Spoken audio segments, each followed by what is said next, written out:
Hey guys, welcome back to the second part of our Turkey trip, All Things Antalya. On our last day in Cappadocia, we checked out of the hotel, had a nice breakfast and caught our bus to Antalya at 12 pm. The journey was long and our expected arrival in Antalya was around 10 pm. And this is the vibe we walked into. We booked our stay in Old Town Bazaar, one of the most happening spots in Antalya, also known as the city's party hub. Even though we were totally exhausted from the long bus journey, the energy of the place instantly lifted our spirits. The streets were buzzing and we couldn't resist heading out for a late night dinner at a cozy cafe right across our hotel. By the way, we stayed at Solo Boutique Hotel, super charming and perfect for a relaxed vibe after all the traveling. So day 1 was mostly about journey and getting settled in, but stay tuned, there's so much more coming up.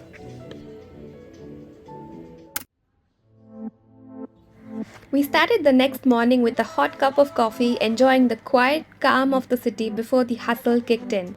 Old Town doesn't really come to life until 12 pm, but it stays buzzing until 3 am.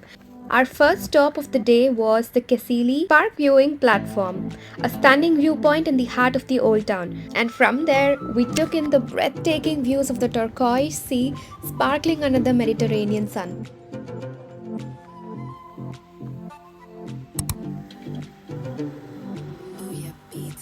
Antalya is such a vibrant city on Turkey's southwestern coast, right along the Mediterranean Sea.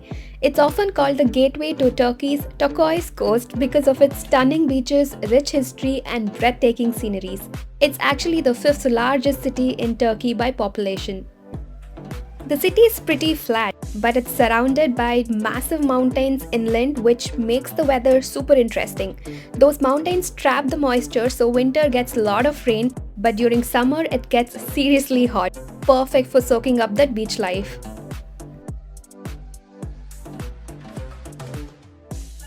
After soaking in the views, we grabbed brunch at a local spot before hopping into a cab for a quick 30-minute ride to one of Antalya's natural gems, Kursunlu Waterfall.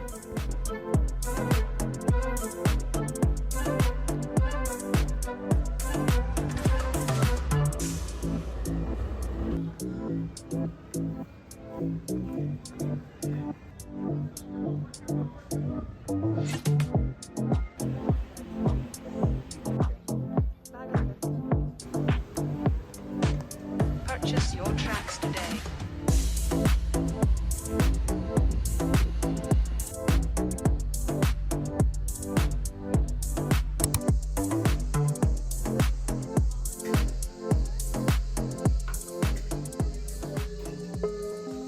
Kursunlu Waterfall is a hidden paradise. Surrounded by lush greenery, the waterfall cascades into a crystal clear pool, creating a peaceful oasis.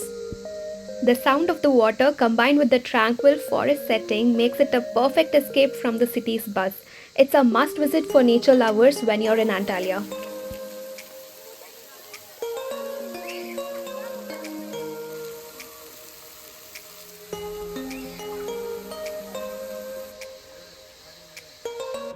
We then headed back to the Kazi Ozalp street for some shopping and grabbed a hot cup of coffee and cheesecake. I highly recommend Gelates for their amazing cheesecake with chocolate sauce and their varieties of coffees.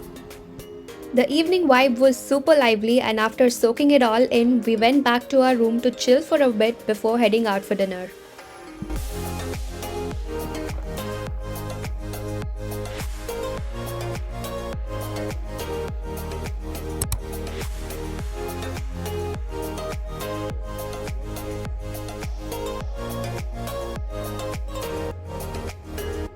One of the spots we checked out for dinner was Luna Gardens, a really vibrant cafe that's always packed. It can get pretty busy, but the ambience is next level. It's like stepping into a garden full of greenery and you almost forget you're in a cafe. Sadly, it was too crowded for us to grab a bite, so we decided to head over to Bobble Garden, which was conveniently right across from our hotel. On the way, we strolled down Hadrian Kaale Street, which is lined with cafes, restaurants and shops of all kind. And just like that, we wrapped up day 2. And we are super excited for tomorrow because we are finally visiting some of the most anticipated spots on this trip, Pamukkale, Heropolis and the legendary Cleopatra's Pool. Can't wait to take you guys along for the adventure.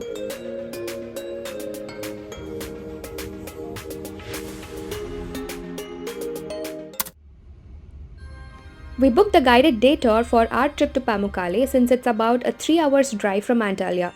We kicked off our journey at 7:50 am, joining a group of other travelers in this package tour. About an hour in, we had a quick 20 minutes break to grab some coffee or breakfast before hitting the road again. It's a big city, huge city. And also, what is the famous in Pamukkale? What is the famous in Cili? Actually, the first famous. Our first stop was at a local Onyx factory, mainly for anyone interested in shopping. The distance from Antalya to Pamukkale is about 230 kilometers, so the next stop was a lunch buffet at Villa Castellio, which was included in the tour. It was a super hot day, about 34 degrees Celsius, and by the halfway point, we were feeling pretty wiped out, but we somehow managed to push through it.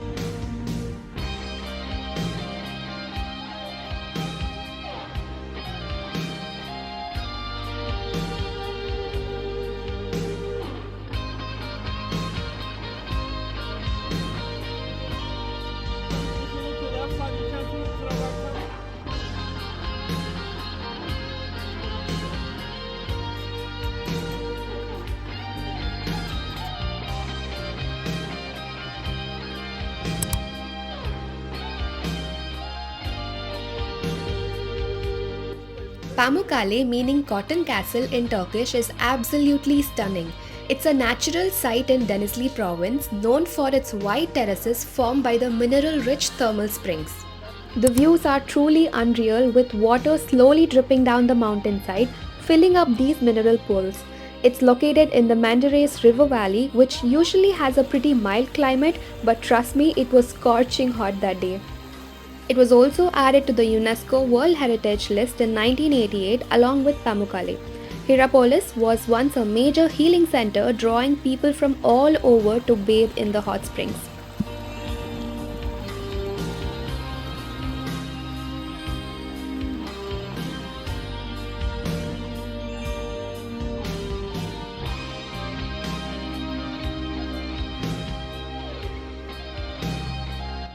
One of the highlights here is the Cleopatra's Pool, a thermal pool where legend says Cleopatra herself once bathed.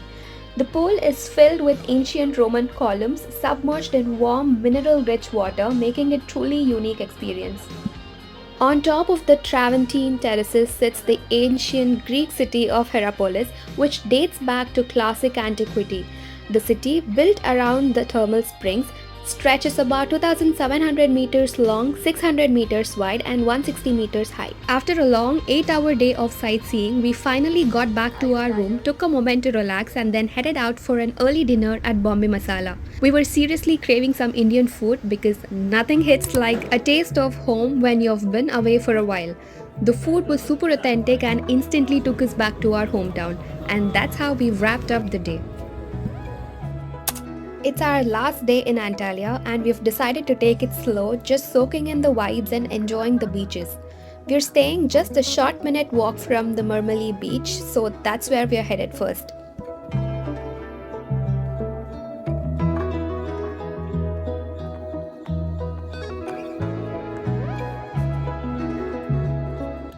The beach is privately owned and the seats are paid 250 Turkish lira, and the staff were also super friendly. It was pretty crowded, but we still managed to take a refreshing dip in the Mediterranean Sea.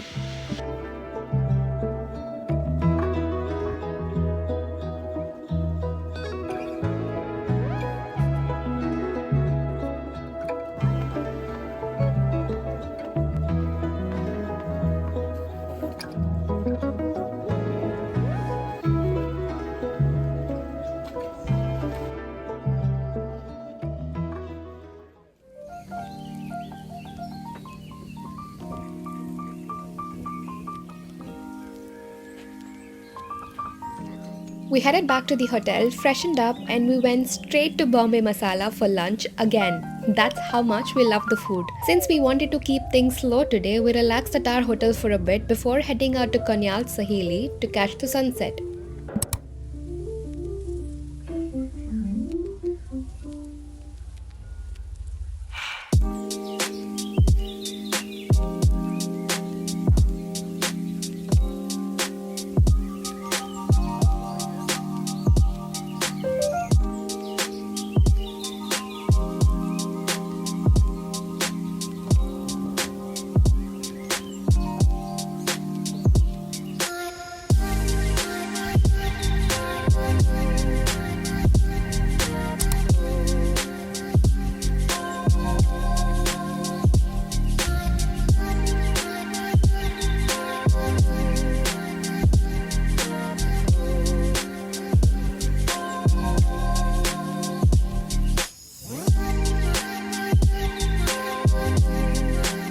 Konyaalti is such a lively spot in the evening with families and kids all around enjoying barbecues and games on the beach. We spent some time at the beautiful Pebble Beach just taking it all in before heading to the old Bazaar for some souvenir shopping.